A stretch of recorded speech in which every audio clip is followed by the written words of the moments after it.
Hello, मैं major general Neelendra Kumar channel Lex Consilium foundation की playlist इनसे मिलिए में गांधी शांति प्रतिष्ठान के अध्यक्ष कुमार प्रशांत जी से बात करते हुए मैं अगला प्रश्न ये जानना चाहता हूँ उस सवाल में कि गांधी जी के लिए सत्य और अहिंसा दो मुख्य अधिकार थे और उनके विचारों में शायद शब्द उन्होंने दूसरे इस्तेमाल किए हों, उनसे ये परिलक्षित होता है कि कायरता की तुलना में हिंसा बेहतर है।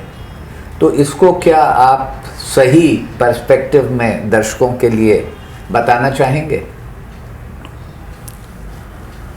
आप देखिए तो एक आदमी के भीतर मोटे तौर पे 4 तरह के गुण होते हैं जी। वो हिंसा करता है जी। वो कायर होता है जी। वो वीर होता है जी। और वो अहिंसक होता है। जी। ये 4 तत्व हैं आदमी के भीतर, जी। जिससे आदमी अपने सामने आए हुए किसी भी सवाल का मुकाबला करता है। इनको आप तत्व कहेंगे, 4 तत्व या 4 विकल्प? 4 तत्व हैं जी, जिनसे कोई भी आदमी, कोई भी समूह, कोई भी समाज या कोई भी देश अपने सामने आई हुई परिस्थिति का मुकाबला करता है। गांधी जी कहते हैं कि मुकाबला तो करना ही है, क्योंकि परिस्थिति ऐसी आ गई है कि इससे तुम मुंह नहीं चुरा सकते हो। जी। मुकाबला करना है, तुमको बेहतर हथियार मिलना चाहिए मुकाबला करने के लिए। तुम आज तक जिस हथियार से मुकाबला करते आए हो, मैं उससे बेहतर हथियार देता हूँ तुमको। जी। और वो अहिंसा का हथियार बताते हैं। जी। अहिंसा का हथियार बहुत परखा हुआ नहीं है, जी, परिचित नहीं है। गांधी जी उसको परिचित कराने की कोशिश कर रहे हैं, उसके बहुत सारे प्रयोग वगैरह करते हैं, अभी उसमें हम जाते नहीं हैं। दक्षिण अफ्रीका से लेकर और 30 जनवरी 1948 तक गांधी जी का पूरा जीवन अहिंसा की शक्ति से देश और समाज परिचित हो और उसका विश्वास इसके ऊपर बैठे, इसके ही प्रयोग में गुजरा है। लेकिन गांधी जी ये जानते हैं कि इसका समाज को इसका बहुत परिचय नहीं है। तो समाज में 2 प्रतिक्रिया होगी। जब मैं ये कहता हूँ अहिंसा के बाद, तो 2 प्रतिक्रिया होगी। या तो जो पुराना परिचय है, जिस हथियार से हिंसा का हथियार, समाज उसका इस्तेमाल करेगा, या मैं बार बार जो अहिंसा कह रहा हूँ इसको गलत तरीके से समझकर वो कायर हो जाएगा। मुकाबला नहीं करना है। वो कहते हैं कि कायरता अहिंसा नहीं है। विनोबा के शब्द में कहूँ तो वो कहते हैं कि अहिंसा जो है वो महावीरता है। वीरता से भी आगे महावीरता है अहिंसा। ये विनोबा जी ने विनोबा कहते हैं। तो अगर महावीर नहीं हो तो तुम अहिंसा नहीं कर सकते हो। हाँ। यानी इतनी बड़ी वीरता की जरूरत पड़ती है अहिंसा के लिए। तो गांधी जी समझते हैं कि शायद समाज इतनी बड़ी वीरता हर समय दिखा पाएगा, ये संभव नहीं है, क्योंकि ट्रेनिंग नहीं हुई है उसकी वजह से। तो कहते हैं कि तब तुम सर झुका दोगे, गुलामी के सामने सर झुका दोगे। वो कहते नहीं, ये तो मैं चाहता ही नहीं, गुलामी से तो लड़ना है। तो अगर तुम सबसे अच्छे हथियार से नहीं लड़ सकते हो तो जो दूसरे नंबर का हथियार है उससे लड़ो। लड़ना तो पड़ेगा। तब वो कहते हैं कि तो अगर नहीं तुमसे ये हो रहा है तो हिंसा के रास्ते करो, कायर मत बनो।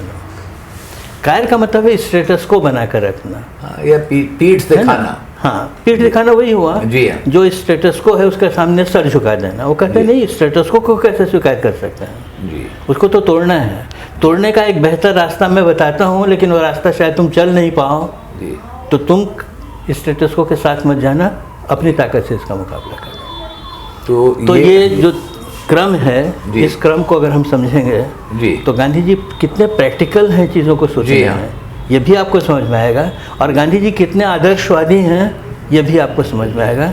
इसीलिए चौरा चौरी की घटना जब होती है असहयोग आंदोलन के दिनों में, और घटना भी क्या है, पुलिस थाने में आग लगा दी गई है और कुछ पुलिस वालों को मार दिया गया है। इस घटना की खबर गांधी जी के पास आती है और गांधी जी आंदोलन वापस ले लेते हैं। क्योंकि वो कहते हैं कि मैं जिस रास्ते देश को ले जाना चाह रहा हूँ, देश उसको समझ ही नहीं पाया है। तो पूरा आंदोलन वापस ले लेते हैं। वो घटना बहुत जानने की है, बहुत सारे लोगों का भ्रम टूटता है उससे गांधी जी की लीडरशिप के बारे में।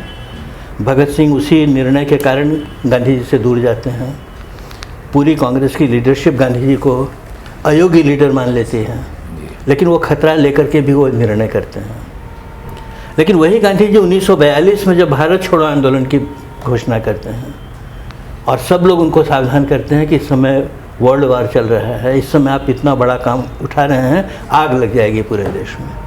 तो कहते हैं इसी आग में घुसकर मुझको आज़ादी खोजनी है, मैं अब कदम वापस नहीं खींच सकता। जब उन्होंने करो या मरो कहा है जी, तब कोई पूछता है तो कहते हैं कि अरे इतने सालों में 1984 से लेकर 1942 की इतने सालों में देश ने बहुत लंबी यात्रा कर ली है।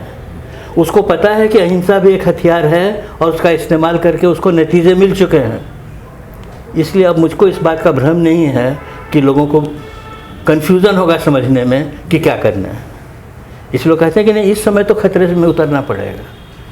तो वो जो कायरता नहीं, वीरता के साथ मुकाबला करना है, उसको यहाँ पर आकर के वो रिलेट करते हैं जी। इसीलिए गांधी जी इन सब चीज़ों को एक प्रोग्रेशन के रूप में देखते हैं। आदमी को धीरे धीरे आगे बढ़ाना है, ये क्रमबद्ध रूप से होगा। जैसे इसमें एक बात और जोड़ देता हूँ, जब स्पेन पर हमला हुआ जी हिटलर का जी, और उसने स्पेन को रौंद के रख दिया जी, और स्पेन ने मुकाबला किया जिस हद तक भी उसके पास ताकत थी, तो गांधी जी ने एक पब्लिक स्टेटमेंट दिया कि स्पेन के लोगों ने जिस तरह से हिटलर का मुकाबला किया है वो ऑलमोस्ट अहिंसा है। हालांकि अहिंसा वहाँ कुछ भी नहीं थी, वो तो हथियारों से ही लड़े थे, लेकिन उन्होंने कहा कि ऑलमोस्ट अहिंसा है। क्यों?